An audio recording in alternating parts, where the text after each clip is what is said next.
God bless you. Time love with you. Sir Bervin Valenzuela. Everybody say, praise the Lord. Taas yung kamay, manalangin ta. Opo, dakilang Diyos, Panginoon, maraming salamat sa dakilang magatoon. Kulob mo sa amin sa araw ito, nga kami, binigyan mo naman kami ng kalayaan upang sambahin ka namin, pasalamatan. Sa araw na ito, Panginoon, maraming salamat sa proteksyon gabay mo sa amin. Sa araw-araw, Panginoon, hallelujah. Hanggang ngayon, nandito pa rin kami sa iyong bahay sanktuaryo upang magbigay servisyo, pagpupuri, pasalamat sa iyong kabutihan sa iyong buhay. Baga, Lord, patawarin mo kami. Gawin mo karapat-dapat sa iyong puso isipan, Panginoon. At dalangin yung propeta, ang dearly beloved ng Pastor, Willis Alameda, nag-isang mabang lingkod mo, na wala ka sa amin, magaway ko lang tanan sa iyong buhay, papalangin kami tanan, sumaamin ka. Pwede malastan, may breath and let him bring my gospel, Lord. I bind sit us out. Hear us right now, Lord. In Jesus' name, amen. Praise the Lord. Everybody say, praise the Lord. First of all, the highest praise, glory, honor, thanksgiving, and majesty only to our loving God. And I give double honor and respect to our dearly beloved noble evangelist, Willis Alameda, and the prophet of our loving God, and you always remember and cherish the blessed memories and precious chain, beloved stand pastor, Lina Almeida, and all beloved children, and all the blessed, the whole Almeida family. And I greet also my beloved wife, my children, my co-workers, my pro-preachers, and to all of you, my dearest brother and sister in Christ, at sa lahat ating mga webcast viewer na nanood ngayon. Happy Wednesday po sa inyong lahat. Ang blessed Wednesday. Palapakan po natin ating mahal na Panginoon. Everybody say, praise the Lord. Mga milad, di tayo magtagal. Panginoon, ang ating Bible study ngayon ay verses about the mind. Mga bersikulo na para po sa ating mga isipan. Kailangan bantiyan po natin ang ating isipan at ating mga pag-iisip. Amen? Everybody say, praise the Lord. Pag-ibasa sa Ephesians chapter 5, verse 15 up to 16. Dahil ang panahon ngayon, mga minamahal, ay dapat bantay natin, sabi nga, let not your mind or heart be troubled. Sabi niya, dahil ang mangyari sa buong daigdig, talagang mangyari. It shall come to pass, at shall be happen. Mga minamahal, hindi lang tayo, hindi lang kita magulumihanan sa ating mga isipan. Pag-ibasa. Libro sa mga taga-Episo, Kapitulo 5, versikulo 15 hantod sa 16. Busa pagbantay kamo pag-ayo sa inyong pagawi, dili ingon nga mga buang-buang, kundili ingon nga mga masinabuton. 16. Kay manag pahimulos sa kahigayunan, kay ang kapanahunan karon puno sa kalisdanan. Amen. Tagalog. Praise the Lord. Hallelujah. Sa aklat ng taga-Epeso, Kabanata 5, ang talata ay 15 hanggang 16. Mangag-ingat nga kayong lubos kung paano kayo lumalakad. Huwag gaya ng mga mangmang, kundi gaya ng marurunong. 16. Na inyong samantalahin ang panahon, sapagat ang mga araw ay masasama. Amen. Palakpakan po natin Diyos, maminohon. Kaya sabi mo lang, magbantay. Amen? Magbantay, mag-ingat nga kayong lubos. Ngayong lubos. Kung sa English pa, walk circumspectly, not as fool. Mag-ingat nga kayong lubos kung paano kayo lumalakad. Huwag gaya ng mga mangmang, kundi gaya ng mga marunong. Amen ba? Amen. May walang Kristiyanong mangmang, lahat tayo marurunong. Amen ba? Kaya magbantay tayo at mag-ingat, hindi tayo maisahan sa kaaway kahit sa ating pag-iisip. Kaya naalam natin, ito to, na inyong samantalahin ang panahon. You have to grab the opportunity. Samantalahin natin ang panahon habang may kalayaan tayo sapagkat ang mga araw ay masasama na. Amen? Masama ng panahon. Kagabi, habang matagal ako nakatulog, tumitingin ako sa mga Facebook, mga messenger, sa mga market kasi tumitingin ako sa Manggulong, Ligid, mga sakyanan. May nabasa ko doon na sino who wants, sabi niya, to get the QR code. Sabi niya, QR code. So sabi niya, simple lang. Just only pay 50 pesos, kumpleto na, mga may ID ka na, may lamination na, maganda na. Di napahagit ako.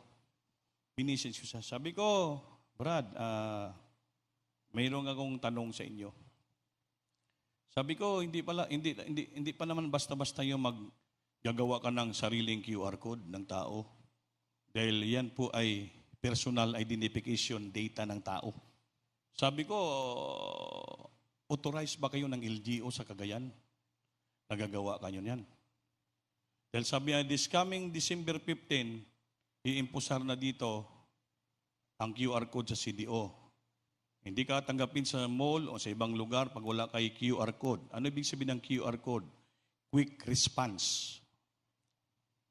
Ginawa nila quick response para sa police COVID-19, para contact tracing, para malaman ang tao, kunwari. Pero yung personal data mo doon, identification, makikilala nila at malaman. Ayun. Amen ba? Ngayon sa DSWD, dapat buong daigdig, buong Pilipinas, sila mag-iikot sa bawat mga bahay.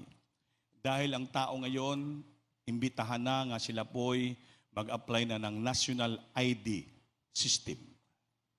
So napakaraming tao sa buong bansang Pilipinas, hindi sila penetrate sa bawat mga lugar. Kaya nga naman, mayroon pa tayong COVID-19 na ginabawal yung itawag na distancing. Hindi sila Kaya ang ginawa nila, parang lahat na tao ay mapilitan sila nga makilala at malaman, makalagay sa system ang ilang personal data identification. Lumabas ngayon yung mga ginatawag na QR code. Amen ba? Hindi naman masama po yun. Kaya sabi ng National ID, there is no other ID kundi the national ID of the government. Yung 8 nating ID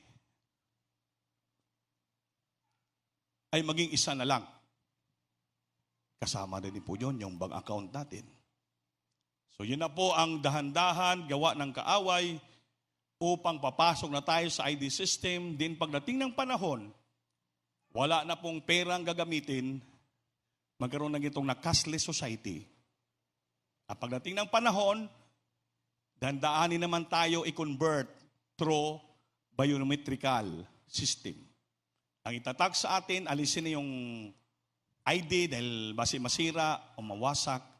So doon na tayo dadalhin sa ginatawag na biometric style.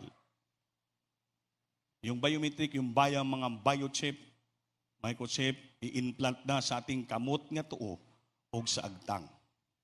Yan na pong sinasabi ng Revelation chapter 13, nga ang tao, you cannot buy or sell of any goods or any common goods in the market, in the grocery, kung wala kang tatak ng 666.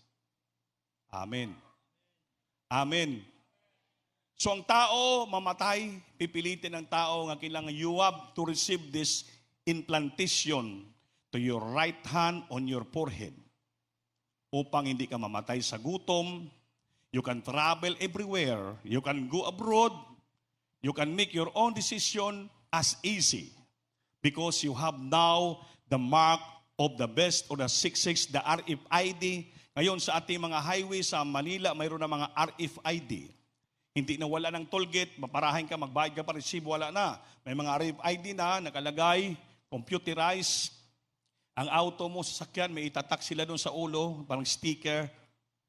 Yung parang itawag na sticker na parang pagdaan mo doon, mo click. So malaman na doon kung ilang beses ka nagdumadaan sa highway, pagdating ng pag-renew mo ng car mo, ito totally lang babayaran mo. Systematic. Yes ang takbuhan. Wala na yung traffic. Amen ba? RFID, radio, frequency identification data. So, pares lang sila ng microchip, pares lang ng biochip, lahat yan. Mga minimal. Basta computerized, mga minal, dan po, darating tayo dyan nga punto. Kaya uli tayo matakot dahil hindi naman talaga mapigilan yan. Darating at darating sa atin. Kailangan dito, bantayan lang natin yung ating pag-iisip na hindi tayo matakot at magulumihanan. Amin ba? Let not your mind be troubled, either in word or in spirit, dahil ang panahon ay darating talaga. Amen. Amen. Ngayon, kung impusar na gid yung ID system, national ID, huwag kayong matakot. Walang problema po yun. Para sa akin, okay lang. Kaya bakit? Mabutas na yung pitaka mo sa daming ID. Baga ng isang ID na lang. You can withdraw in the ATM. Amen. You can go abroad without any passport. Approve. Amen. SSS, approve. PhilHealth, approve. Ano pa? Driver license, approve. License. Ano pa? GSIS, Pag-ibig, approve. Ano pa ang approve? Ha? Voters ID. 8 yan. So wala na, isang ID na lang. Wala nang problema. Amen? Huwag lang tayo matakot. Bakit? Maganda yan para sa atin. Pero pagdating ng panahon, nga sabihin tatakan ka na ng microchip, ayaw sa. Amen. Kung sa bata pa, no. Huwag muna. Amen. Everybody say, praise the Lord. Praise the Lord. Yung kaistorya ko, ako sinagot siya, Sir, wala naman namin dito, this is only gain or loss. Leisure kami kasi maliit lang, gumagamit yung printer, mga color, mga lamination, just to help people para makakuha siya ng QR code. Wala naman ito expiration sa CDO. Sabi ko, may question ako. Kanang QR code sa CDO, magamit ba? Any province? Pupunta kami. Hindi ko lang, sir, alam kung magalusot sa Davao, kung saan, mga minamahal. Pero basta yun po, kami makatulong lang. Sabi, sir, maganda to. This is in the near future, futuristic ito. Nga from CDO, nga pagdating araw, magkaroon ng one-world government. Sabi niya. Because, Brad, alam mo ba yung itawag na one-world government? Pagdating ng one-world government, one currency, one word na lang tayo, one leader, isang salita, isang pag-iisip, isa lahat. At isa lang ang mag-govern, mag-leader sa atin. Alam mo ba kung sino yan? Sabi ko, wala akong reliyon, ha? Ginanong ko siya. Pero ako nagbabasa ng Biblia. May nabasa ko sa Biblia, Revelation chapter 13. Basahin mo yan. Yun ang pagdating ng araw. Kaya sabi niya, alam niya, Catholic Society. Nung sinabihan ko siya, sabi niya, sir, kadlok man na, sir. Kuya man na, sir. Sabi ko, pagdating araw, kay marunong ka sa IT, ikaw ang isang gagamitin magtatak sa mga tao, pati imong nanay, tatay, mga kapatid, tatakan mo sa, huy, halo ka, sir. Hindi na lang ko, sir. Ayaw, mawalaan ka ng trabaho. Kaya kung pahangyoon mo ko, dagang ko magpahimo si mo. Yung 50 mo, bigis na lang. Alkansi, sir. Maraming tao inosente sa buong daigdig. Ang ilang iniisip, business lang. Amen. Makapira sila, makakwarta sila, hindi nila alam. Dahil ang pangpaun, paini sa tanas sa tao. Araw ang tao mapilitan sila sa isipan na gagawa ng mga bagay-bagay, anxious living, anxious earning, mga minimal, money, pira, to gain. Hindi nila alam kung sila sa pupunta, impyerno ba o langit, demonyo na ba sila, pumapanig o sa Diyos, mga minamahal. Hindi na alam. Tayo, napakaswerte tayo. Bakit? Binuksan ng Diyos sa pag-iisip natin. Our mind was opened by our loving God by means of the gospel through our beloved parents in the Lord. Sa pangaral, pagtuturo natin, beloved parents in the Lord, beloved Rubol Pastor, Mabanstan Pastor Mamadir, pinagpala na buksan ng isipan natin. Nakabantay tayo sa pangyari sa buong daigdig sa magitan ng banal na kasulatan. Kaya hindi tayo maluko ng mga tao, hindi tayo malinda ng mga tao, hindi tayo matatakot. Bakit po buhay ang Diyos natin pinaglingkuran, mga minamahal? Patuloy tayo maglingkod habang wala pa, habang may kalayaan tayo magpuri, habang makaya tayo magsamba, habang kalayaan tayo gugawa sa kalooban ng Diyos. Gawin natin, obligasyon natin. Huwag tayo magpabaya, huwag tayong matakot, hindi na ko samba, baka may anong mangyari sa buong daigdig. Mangyari at mangyari sa buong daigdig. Basta importante, may kalayaan tayong sumamba, may kalayaan tayong magpuri, may kalayaan tayong maglingkod sa Diyos. Gawin natin yan ng taos puso, mga minamahal. Dahil kung magagulo man ang buong daigdig, mayroon tayong pag-asa na hinihintay. At yan isa lang. We have only one blessed hope. The appearing of our great God and Savior Jesus Christ in the air. Hindi tayo now magre-rapture. Hindi tayo payagan ng Panginoon na maghirap, magdusa sa buong daigdig, magranas ng kapigatian, kahirapan na tinawag tayo ni Diyos upang tayo magmana ng buhay na walang hanggan. We are not called appointed unto wrath. We are not called appointed unto wrath, but to obtain salvation through our Lord Jesus Christ.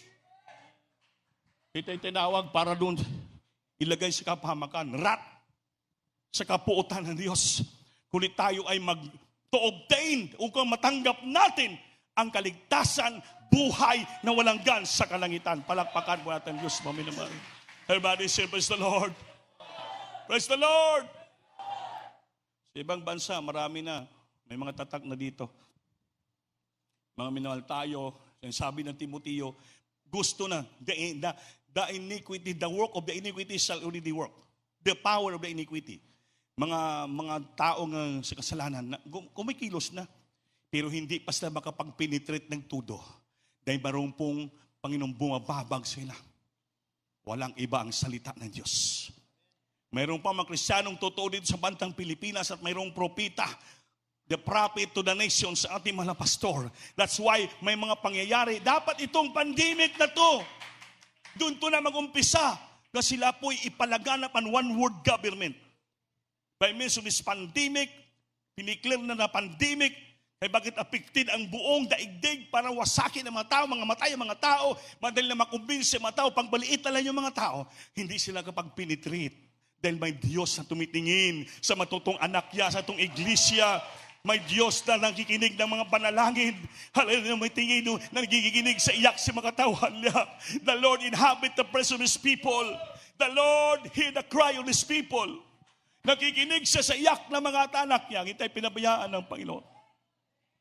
Ngayon, dahan-dahan, bumababa na ang datos ng COVID-19. We have too much to pray for that, mga beloved kaigsunan, kapatiran. Mawala na yan, mawala. We hope nga this coming December, January, malaya na tayo magkapagpuri ng lahat-lahat. Wala posible sa Panginoon. Everybody say, praise the Lord. We are now in the last days. We are now in the last days. That's why we walk circumspectly, not as fool, but wise. Redeeming the time because the days are evil. Samantalahin natin ang panahon, ang araw masama na. Lumakad tayo na hindi katulad ng mga mangmang, kundi katulad ng mga marurunong. Bilang Kristiyano, don't set your mind on things on earth.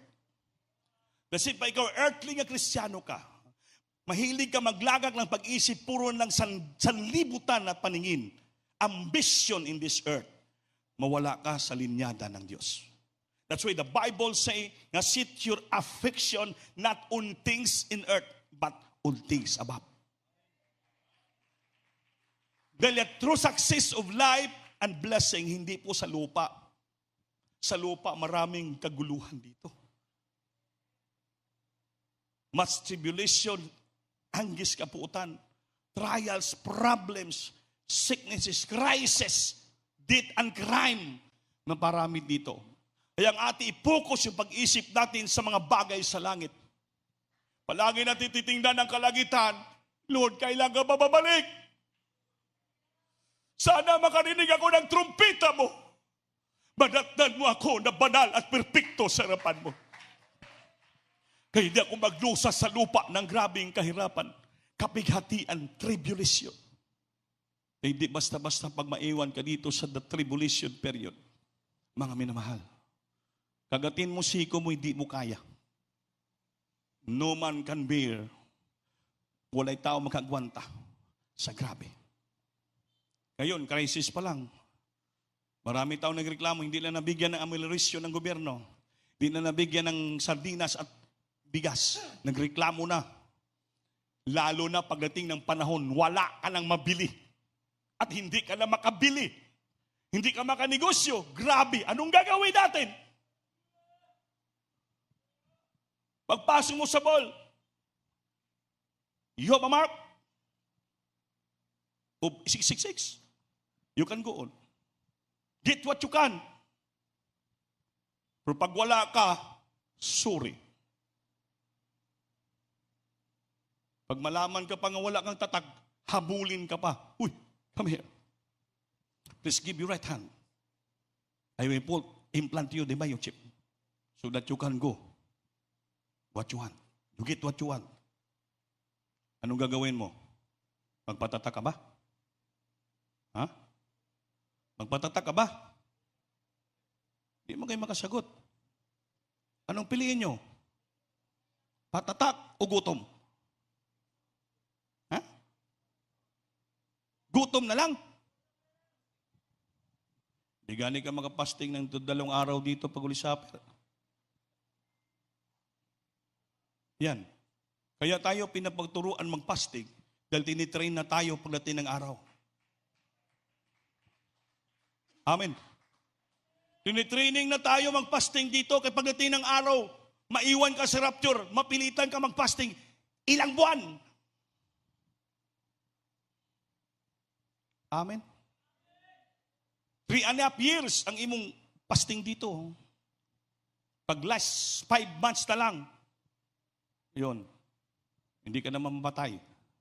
Men shall seek death, and they shall not find him.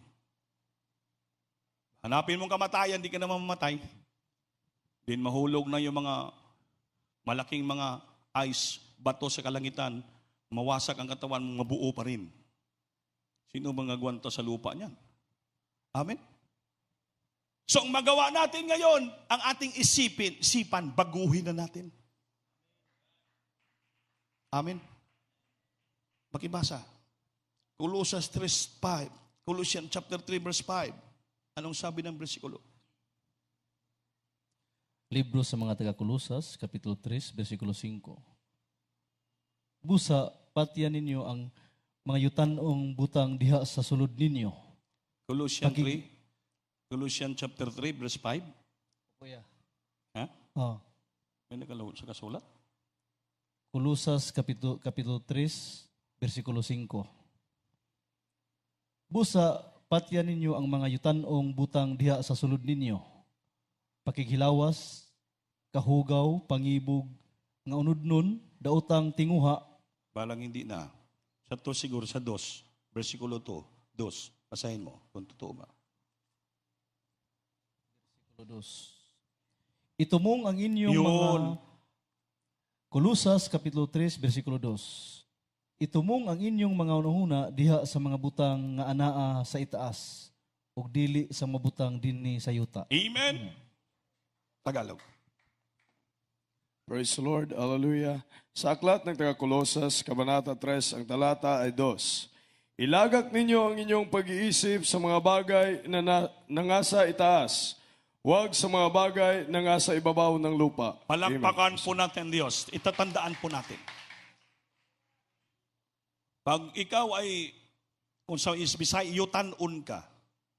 Ang taong yutanon, earthly, ang lahat na pinagtuunan ng pag-iisi niya, puro lahat sa lupa. Sabi ng Biblia, set your affection on things above, not on things on earth. Ilagak mo ang iyong tahat kabalisahan, ang iyong pag-iisip. Ilagak ninyo ang inyong pag-iisip sa mga bagay nga nasa itaas. Huwag sa mga bagay na nasa ibabaw ng lupa. Kristiyano ka na, kailangan yung sa isipan mo palagi nakalagak sa taas. Isipin mo palagi, paano ako makapagpalugod sa Diyos? Paano ako lumakad na may kabanalan?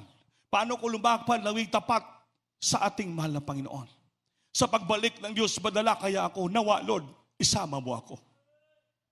Katulad ng magnanakaw sa kabila, Lord, sa oras na to, itama mo ko siyang paraiso. sabi ng Diyos, ngayon din, isama kita. Amen.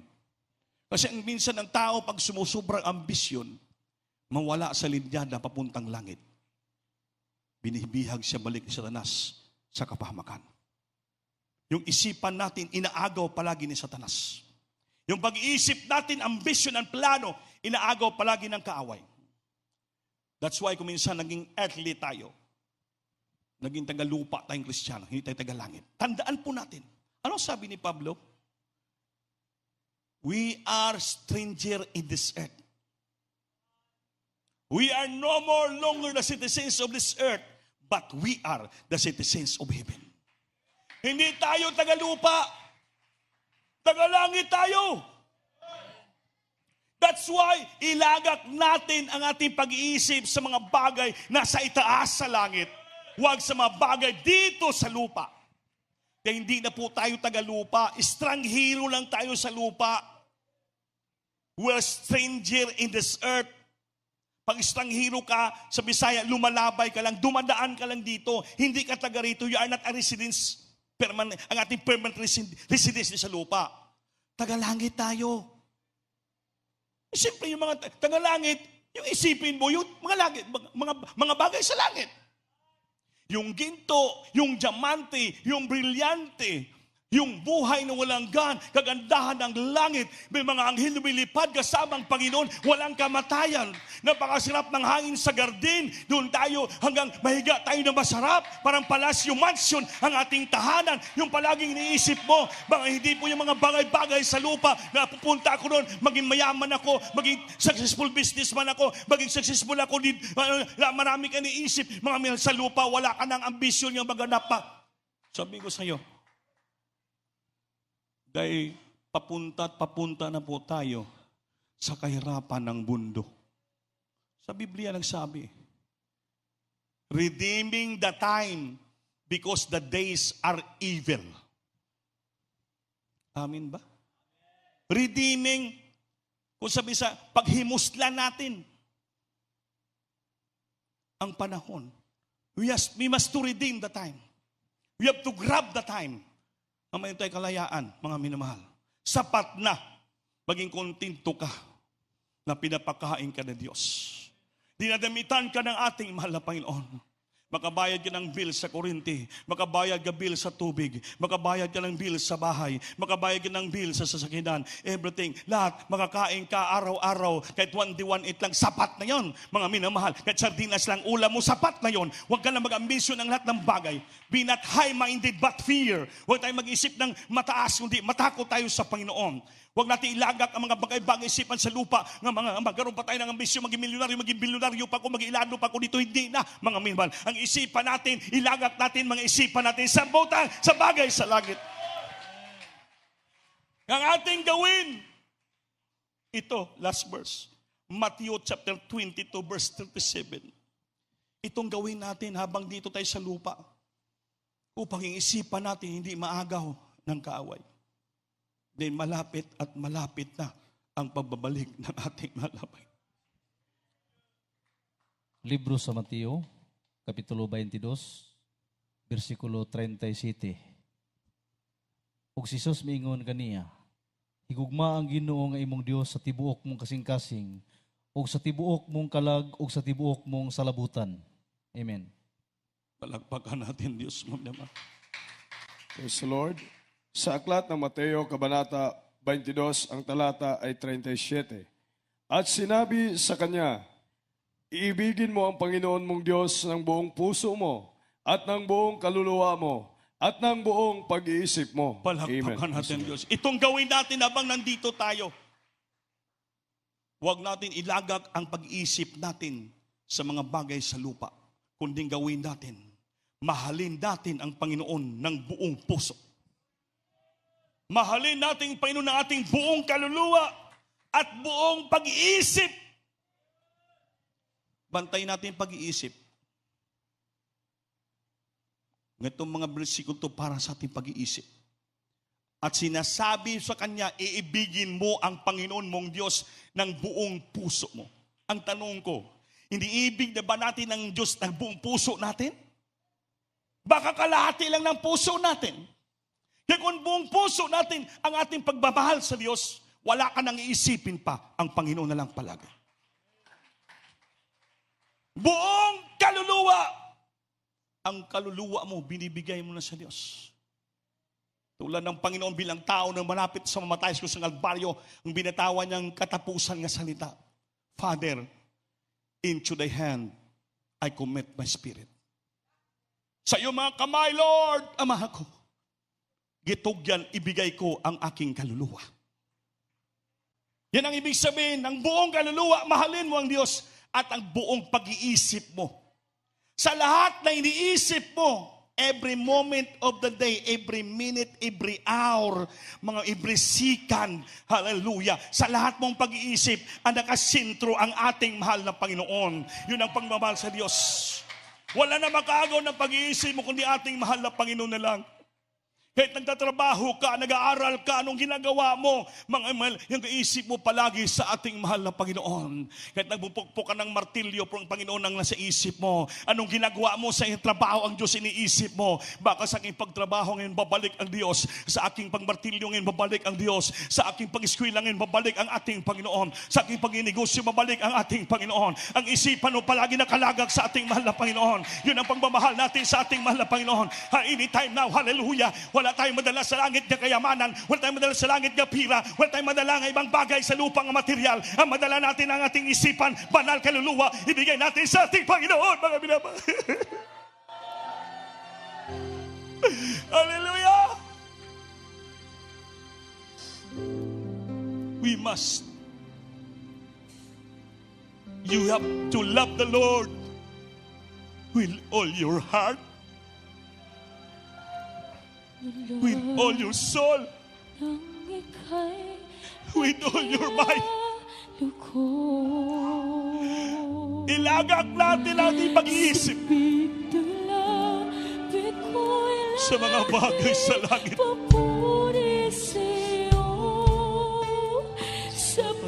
Singgit halaga.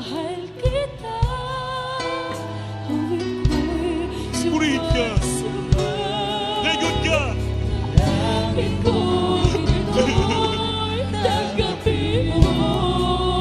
Hallelujah! Sa piling mo. Magtagal ako sa piling mo. Sampit ng langit. Laging papulit sa'yo. Di ko lubos na may isip. At tulad ko, iniibig. Dalangin ko.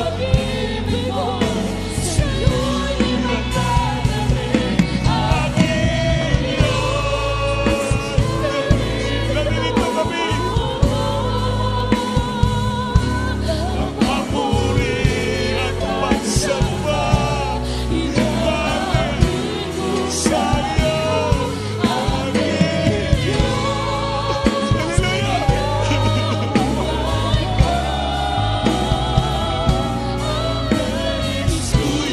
Nais ko lagi madama ang init na pag-ibig mo. Purihin ka ba naman yun? Mahalin ka namin ang buong puso yun, buong kaluluwa, buong pag-isip. Yan.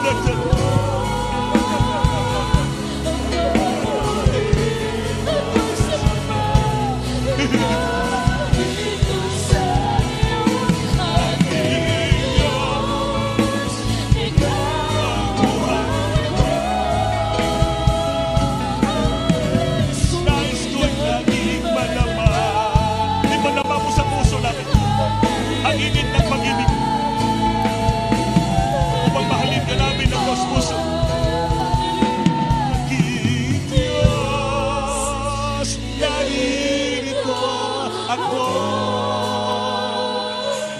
Ang papuri at pagsamba, inaawit ko sa iyo. Aking Diyos, ikaw ang buhay ko. Nais ko'y laging madama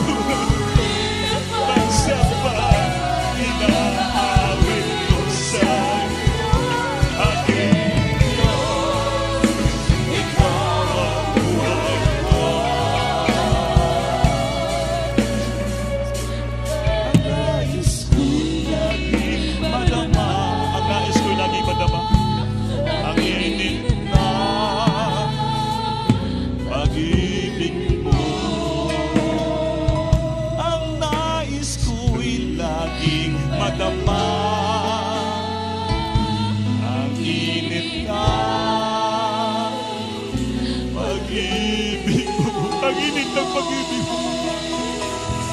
Purihin ka. Singgit na.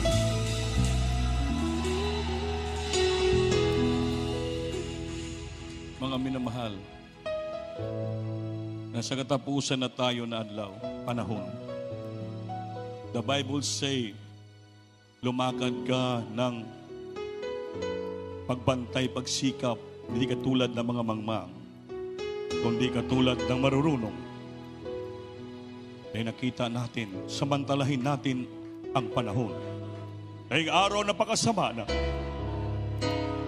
ilagak natin, pag-iisip natin sa mga bagay sa itaas sa langit, hindi dito sa lupa. Mahalin natin Diyos ng buong puso, buong kaluluwa, buong pag-iisip. Paharion palagi natin, Panginoon, sa puso, isipan natin, kaluluwa. Anytime now, tutunog ang trumpita. Babalikan tayo ng Diyos. Situid ng ating puso malinis. Puno ng pag-ibig sa Kanya. Ang ating kaluluwa malinis. Banal. Ang ating pag-iisip malinis. Tunay na nagmamahal sa Kanya. Upang pagbalik at patugtrumpita kasama tayo sa kalangitan. Maiwanan natin ang mga bagay sa lupa. Di tayo magdanas ng kahirapan dito. Kundi sa langit di maputol ang kwirdas sa kagalakan. Kasiyahan kapiling ang Panginoon. Wala kang buhay.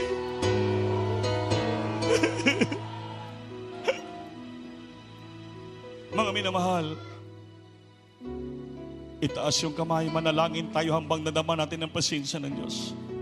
Sabihin mo sa bibig mo, kausapin mo ang Panginoon, kapangawakan tayo ng Panginoon. Hallelujah, hallelujah, hallelujah. Hallelujah, hallelujah. Upo man ang Panginoon sa mga sandaling ito. Andito kami nagsusumamo sa iyo.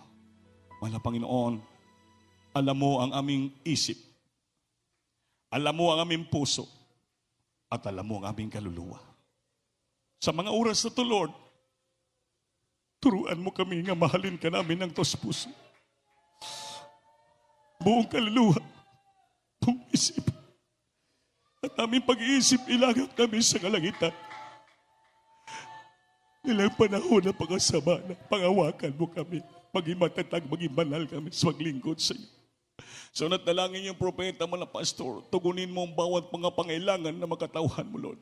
Problema, lutasin mo, pagpalaan mo siya sa material, financial, physical na bagay, maging payapa, maging matatag, maglingkod ng lubos sa malinis ang puso at kaluluwa, Panginoon. Sa pangalan ni Jesus, singgit, hallelujah. Hallelujah, hallelujah. Patong kamay sa iyong ulo, ang isa nakataas. Tayo po'y maglihans. Upo na kilang Diyos, Ama, sa pangalan sa mga natalangin mo na pastor. Baba ang kapangyarihan mo, Panginoon. Hallelujah. Lahat kapatid mo ka nang may mga problema, karamdaman, sakit, karahulitian. Baguhin mong buhay palagi kami talang. Karoon din sa pangalan sa Diyos. Ay, buhay na pop darkness, demons, infirmity, sickness, and diseases cast out from the actually the might of Jesus. Heal problems, blood, cell, and sleep, sweat, well, Lord, remove devices and weaknesses in their life and poverty, Lord. In Jesus' name. Amen po sa Lord. Hallelujah. Everybody say, praise the Lord. Palagpakan natin Diyos, maminama. Lahat po tayo tumayo. Tayo po ito lukso ng 3 bisis malakas. Hallelujah, praise the Lord. Hallelujah, praise the Lord. Hallelujah, praise the Lord. Mga minamahal, huwag tayo mag-absent. Patuloy tayo maglingkod sa Panginoon, mamunga, magdala ng bunga. Ang iyong mga special offering po, mga pledges ninyo sa ating anniversary ko sa ating anniversaryo, malapit na, mga minamahal, December 20. Sama-sama natin yan ng pagsalusaluhan ng mga pagpapala, mga minamahal. At least, kahit pandemic, tayo po ay nakapag-celebrate ng ating 29th year church anniversary sa dako ng CDO. Salamat sa Panginoon. So, di tayo magtagal. Tumayo tayo lahat, mga minamahal. Iagay nyo sa boxes ang ating mga pledges. Puti nga box, 5 pies pataas sa ating TV program at ang pula ay sa ating lupa. Patuloy lang kami nagbigay na magbigay. Araw ng Diyos ay magpapala sa atin. At umilabit Brother Lulong Sibilia, pagpray po ang ating close in prayer. Taas yung kamay. Hallelujah.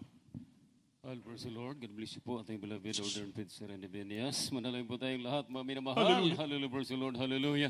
Opo, amang banal Diyos. Ngumagalan sila sa banal na pangalan ng aming mahal na Jesus. Hallelujah. Unang dalagin sa mga ginagalang sa iyo, mga pastor, Evangelist Willis Cadalmeda. Malapino, maraming salamat po. Hallelujah. Sa tagumpay sa banal na gawain sa gabing ito, mga Panginoon.